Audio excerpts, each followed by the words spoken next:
Hi guys, I hope आपकी preparation बहुत अच्छी चल रही होगी। इस वीडियो में हम बात करने वाले हैं AS5 की। AS5 को क्विक रिवीजन करेंगे 10 से 12 मिनट के अंदर अंदर। आइए, AS5 का नाम है net profit loss for the period, prior period items, changes in accounting policies. मतलब 3 बातें कवर होंगी, एक्चुअली 4 बातें कवर होती हैं। चेंजेस इन अकाउंटिंग एस्टिमेट्स भी कवर होता है, पर वो नाम में नहीं है। सबसे पहले हम बात करेंगे पहली बात की, net profit loss for the period.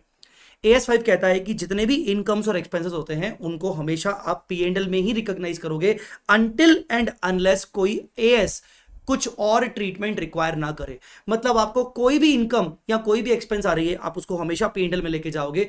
पर अगर कोई स्पेसिफिकली कोई AS कहता है कि नहीं नहीं नहीं, इसको तो कैपिटलाइज कर दो, जैसे AS16 कहता है बोरिंग कॉस्ट को कैपिटलाइज करो कुछ कंडीशंस पर, तो आप उसको फिर AS के हिसाब से करोगे, नहीं तो दुनिया भर की सारी चीजें P&L में आएंगी इनकम और एक्सपेंस के अंदर।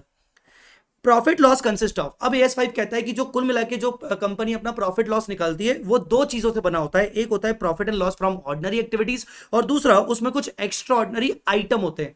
याद रखिएगा, ऑर्डिनरी आइटम नहीं, ऑर्डिनरी एक्टिविटी, और एक्स्ट्रा ऑर्डिनरी एक्टिविटी नहीं, एक्स्ट्रा ऑर्डिनरी आइटम्स। तो जो ऑर्डिनरी एक्टिविटीज के आइटम्स होते हैं वो बहुत सारे होते हैं, सेल, परचेज, इंपॉर्टेंट भी मटेरियल भी होते हैं, इमटेरियल भी होते हैं। तो क्या हमें सारे के सारे मटेरियल आइटम को दिखाना है, अलग से शो करना है, अलग से डिस्क्लोज करना है? नहीं।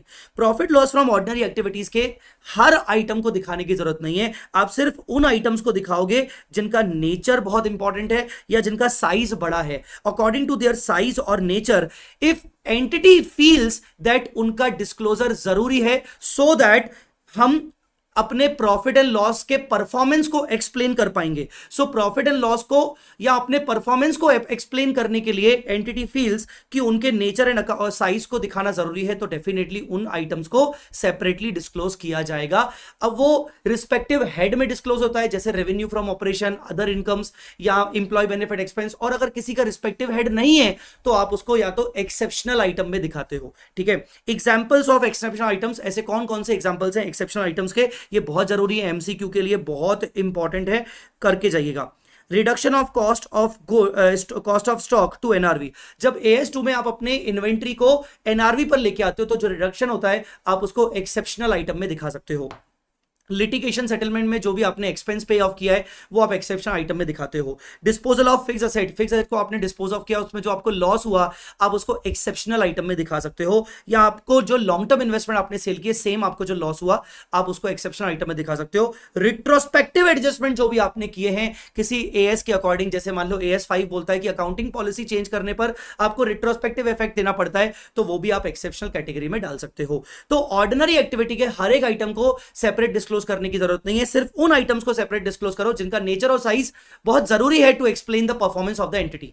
अब आते हैं एक्स्ट्राऑर्डिनरी आइटम्स। एक्स्ट्राऑर्डिनरी आइटम्स मतलब ऐसे इनकम्स और एक्सपेंसेस, याद रखेगा ये पूरा का पूरा AS5 इनकम्स एक्सपेंसेस के ऊपर एप्लीकेबल होता है, असेट लायबिलिटी के ऊपर एप्लीकेबल नहीं होता है। तो ऐसे जितने भी इनकम्स और एक्सपेंसेस होते हैं जो कि पूरी तरीके से ऑर्डिनरी एक्टिविटी से अलग हैं, जिनका ऑर्डिनरी एक्टिविटी से कोई लेना देना नहीं है, और जो नॉन रिकरिंग नेचर के हैं उनको हम एक्स्ट्रा ऑर्डिनरी एक्टिविटी में डालते हैं। एक्स्ट्रा ऑर्डिनरी आइटम के हर एक आइटम को आप सेपरेटली डिस्क्लोज करते हो एक्स्ट्रा ऑर्डिनरी हेड के अंदर। आपको याद होगा शेड्यूल 3 में जो प्रॉफिट एंड लॉस का स्टेटमेंट का जो फॉर्मेट है उसमें एक्स्ट्रा ऑर्डिनरी आइटम्स का एक सेपरेट हेड है, वहां पर आप सेपरेटली डिस्क्लोज करते हो। ऐसे कौन कौन से इंपॉर्टेंट एग्जांपल्स हैं एक्स्ट्राऑर्डिनरी आइटम के? Loss due to earthquake, government grant refund, ना कि गवर्नमेंट ग्रांट रिसीव्ड, और VRS मतलब वॉलंटरी रिटायरमेंट स्कीम एक्सपेंडिचर, जो कि सैलरी के फॉर्म में दिया जाता है इंप्लॉइज को, रिटायरिंग इंप्लॉइज को। तो ये हो गया आपका पहला point, net profit loss for the period. Second point पे आते हैं, प्रायर पीरियड आइटम्स, बहुत इंपॉर्टेंट है।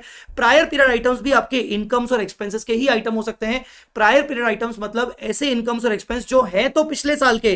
प्रायर पीरियड आइटम्स मतलब जो है तो इनकम और एक्सपेंस पिछले साल के, पर वो पिछले साल किसी एरर या ओमिशन के कारण रिकॉर्ड नहीं हो पाए थे और अब वो करंट ईयर में आ रहे हैं, या फिर पिछले साल किसी एरर और ओमिशन के कारण गलत रिकॉर्ड हुए थे और मालूम हमें पड़ रहा है करंट ईयर में। तो करंट ईयर में अगर हमें पता लग रहा है तो करंट ईयर में हम उसको रेक्टिफाई करेंगे, हम उसको पूरी तरीके से इस बार ठीक करेंगे। अगर रिकॉर्ड नहीं किया था तो इस बार रिकॉर्ड करेंगे। जैसे हमने गलत डेप्रिसिएशन का रेट लगा दिया, गलत प्रोविजन हमने बना दिया, तो ऐसी चीज को आप जब करंट ईयर में शो करते हो तो आप उसका सेपरेट डिस्क्लोजर देते हो, ताकि यूजर्स को पता चले कि आपके प्रॉफिट एंड लॉस में जो इफेक्ट आ रहा है प्रायर पीरियड का, वो कितना इफेक्ट आ रहा है, वो मटेरियल है कि इमटेरियल है। तो इन चीजों को आपको ध्यान रखना है।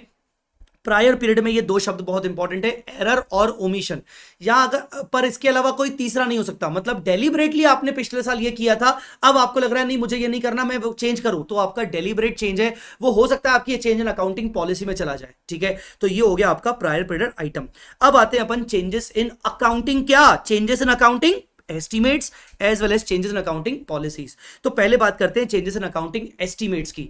एस्टिमेट्स मतलब किसी पर्टिकुलर डेट पर कुछ सर्कमस्टांसेस, कुछ सिचुएशंस थी, उनके बेसिस पर हमने अमाउंट को एस्टिमेट किया था, हमने यूजफुल लाइफ को एस्टिमेट किया था based on some situations and circumstances. पर अब वो सिचुएशंस और सर्कमस्टांसेस बदल गए और अब हमारा एस्टिमेशन बदल गया, तो ऐसे केस को इसको बोलते हैं चेंज इन अकाउंटिंग एस्टिमेट, ठीक है। जब भी अकाउंटिंग एस्टिमेट में चेंज होता है तो उसका इफेक्ट आपके करंट ईयर के प्रॉफिट पर कितना पड़ रहा है वो आपको बताना पड़ता है। चेंज इन अकाउंटिंग एस्टिमेट का नेचर आपको बताना पड़ता है, वो किस आइटम में चेंज हुआ है, किस ट्रांजैक्शन में चेंज हुआ है, उसका अमाउंट करंट ईयर में और फ्यूचर ईयर में आपके प्रॉफिट को कितना इंपैक्ट करने वाला है वो आपको करंट ईयर में ही डिस्क्लोज करना पड़ता है।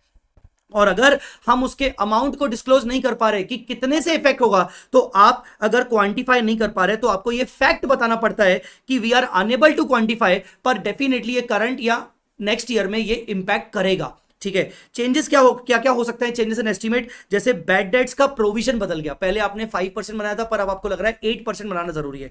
Useful life of depreciable asset बदल गई, रेसिडुअल वैल्यू बदल गई, ठीक है ना।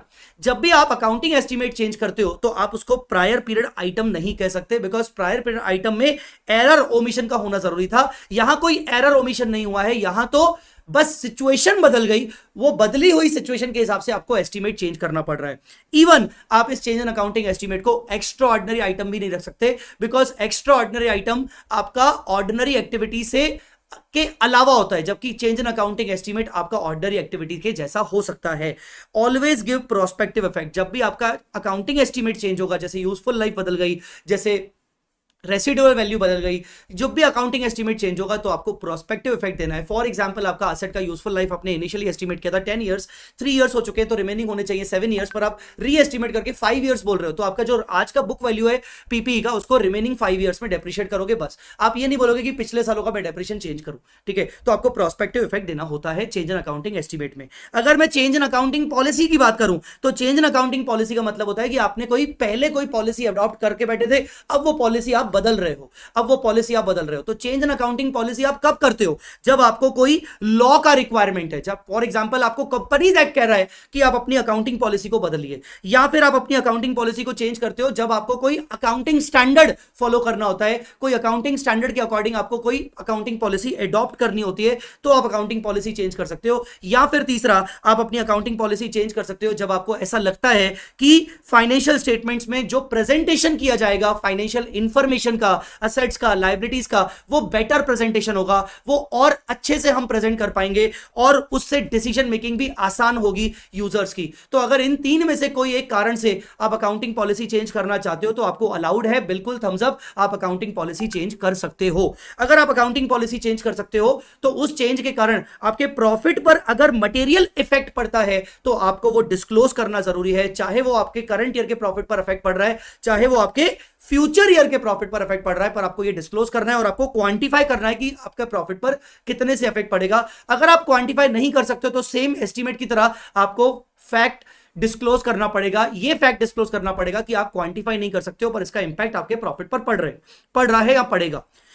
Example, change in the method of inventory valuation, आपने इन्वेंट्री का वैल्यूएशन मेथड चेंज कर दिया, फीफो से वेटेड एवरेज कर दिया, कॉस्ट और एनआरवी से सिर्फ एनआरवी कर दिया, या फिर आप अपने AS10 में पीपीई का कॉस्ट मॉडल लगाते थे, अब आप रिवैल्यूएशन मॉडल लगाओगे, वो आपने चेंज कर दिया। तो इसको बोलते हैं चेंज इन अकाउंटिंग पॉलिसी। और चेंज इन अकाउंटिंग पॉलिसी का रिट्रोस्पेक्टिव इफेक्ट हो रहा है, मतलब आपको पिछले साल के कंपैरेटिव्स जो आप हमेशा शो करते हो, करंट ईयर के साथ प्रीवियस ईयर के फिगर शो करते हो, तो आपको कंपैरेटिव फिगर्स में भी उसका चेंजेस करना पड़ेगा। पूछेगा तो नहीं, पर अगर वो आपसे ये पूछता है कि कंपैरेटिव में कैसे चेंज करेंगे, तो कंपैरेटिव में जाके उस रिलेटेड एसेट लायबिलिटी में चेंज करोगे और जो भी डिफरेंस आएगा वो आप पिछले साल के रिजर्व्स एंड सरप्लस में एडजस्ट कर लेते हो। इसको बोलते हैं रिट्रोस्पेक्टिव इफेक्ट। आई होप आपको ये समझ में आ गया होगा। इस तरीके से हमने देखा कि AS5 के अंदर कौन कौन सी चीजें होती हैं। आई होप गाइस आपको ये एएस बहुत अच्छा लगा होगा। अगर हाँ तो आप इस वीडियो को जरूर लाइक मारिएगा और अपने दोस्तों के साथ शेयर करिएगा। अगर आपको ये चार्ट बुक अच्छी लग रही है तो मैं आपको बता दूं पूरी चार्ट बुक फ्री कर दी है मैंने, पीडीएफ कंप्लीटली फ्री कर दिया है। आपको डिस्क्रिप्शन में लिंक मिल जाएगा फ्री चार्ट बुक का। एग्जाम्स के लिए आपको बहुत हेल्प होगी। All the very best guys. Exams के बाद आपके पेपर कैसे गए मुझे जरूर बताइएगा, और मौका मिले तो इस वीडियो के डिस्क्रिप्शन वीडियो में कमेंट में आके मुझे जरूर बताइएगा कि आपको वीडियो कैसा लगा। Thanks a lot guys, bye bye, take care, all the very best.